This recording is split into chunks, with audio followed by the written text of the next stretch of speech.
Hello everyone and welcome back to Monthly Wealth Vlog. I hope all of you are doing great. If you watched episode 1, you already know that as of the end of June 2026, our total cash savings reached 2,160,000 pesos spread across two bank accounts. Looking back, it took us 8 years to get here, and honestly, it wasn't a straight road. There were good years, difficult years, unexpected expenses, and plenty of sacrifices along the way. During the first 4 years of our relationship, we spent an average of about 40,000 a month. That comes out to around 1.92 million just for our normal living expenses. On top of that, we also spent another 400,000 pesos on two vacations.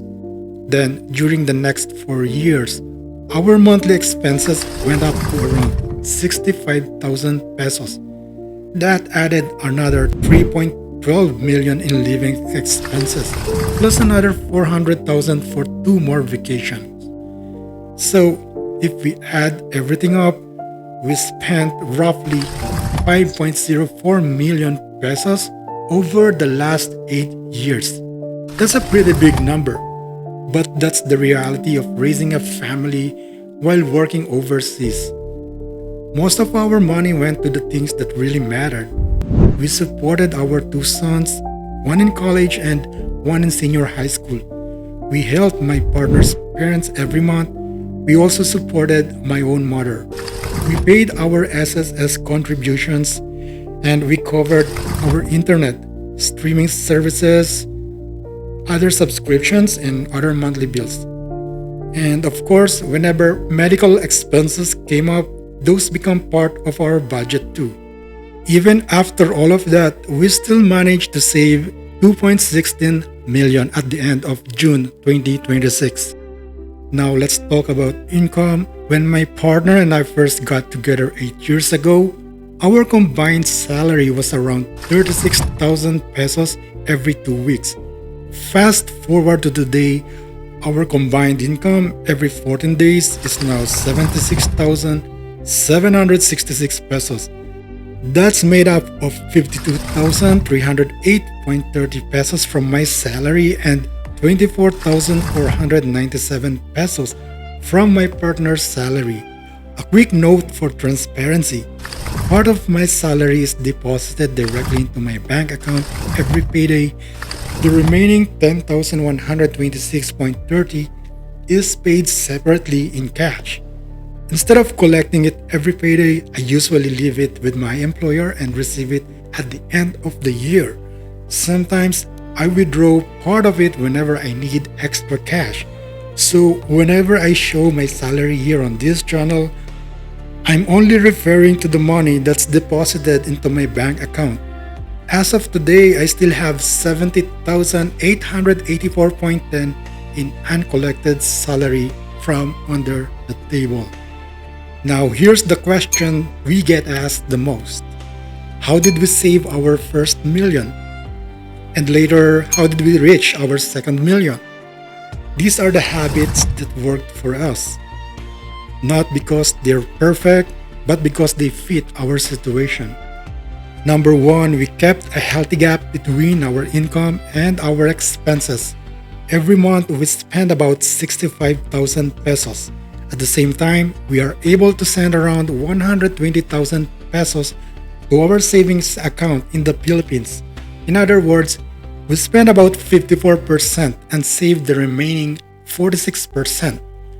That gap is probably the biggest reason we've been able to build our savings. If you can live below your means, you are already giving yourself a huge advantage. Live below your means simply means spending less than you earn.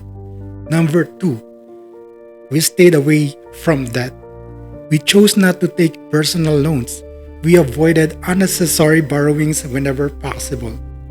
The less money going toward loan payments, the more money we could put into our savings. Number three, we kept our lifestyle simple. Instead of buying things just because we could afford them, We focused on what really mattered: our children, our parents, our future. That's why we consistently invested in our SSS contributions and our video life insurance.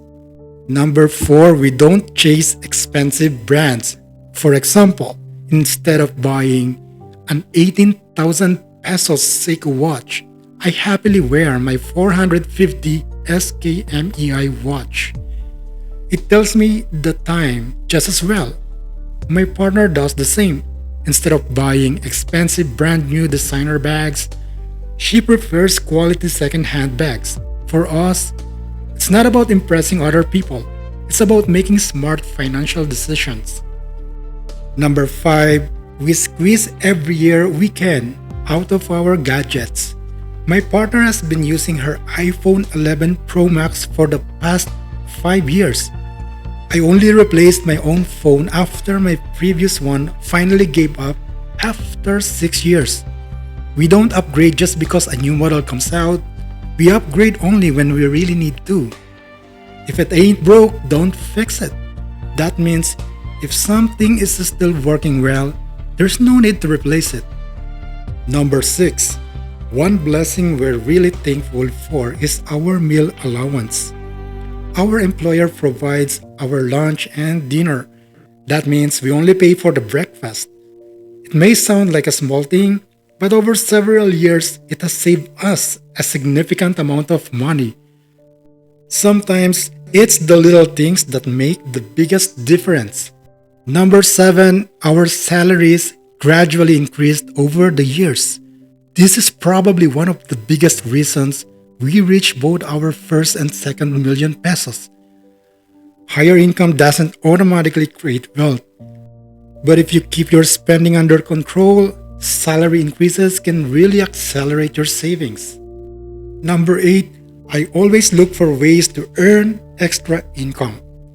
About 5 years ago, I started a YouTube channel where I teach technical IT topics. Over time, the channel became monetized.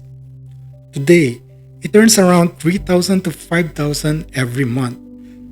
Now, that may not sound like a lot, but every peso counts. I believe it's always a good idea to not put all your eggs in one basket.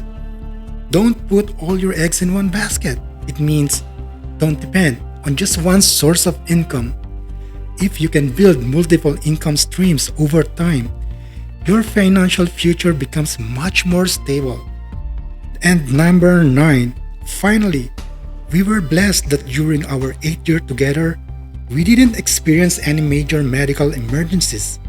We're truly grateful to God for His protection and blessings. Sometimes, staying healthy is one of the biggest financial advantage you can have. So, those are the habits that helped us build our first million, and eventually our first 2 million in savings. We're not saying this is the only way to do it. Every family has different circumstances. But even if one of these ideas helps you move closer to your own financial goals, then making this video was worth it. Before we end, we'd like to make one thing clear. We're not financial advisors, we're not investment experts, and we're not definitely here to tell anyone what they should do with their money. We are simply an ordinary OFW couple sharing our journey toward financial independence, 1 month at a time. If you enjoy following our progress, we'd really appreciate your support. Please like this video, subscribe to the channel, and hit the notification bell so you won't miss our monthly updates. In the next episode, we'll continue sharing another chapter of our financial journey. And before we go, here's the quote that has guided us throughout these past 8 years. If you have a dream, set a goal. Create a plan to reach that goal. And if the plan doesn't work, don't change that goal, change the plan. Because remember, wealth isn't built overnight, it's built 1 month at a time. Thank you so much for watching. This is Monthly Vault Vlog. We'll see you in the next update.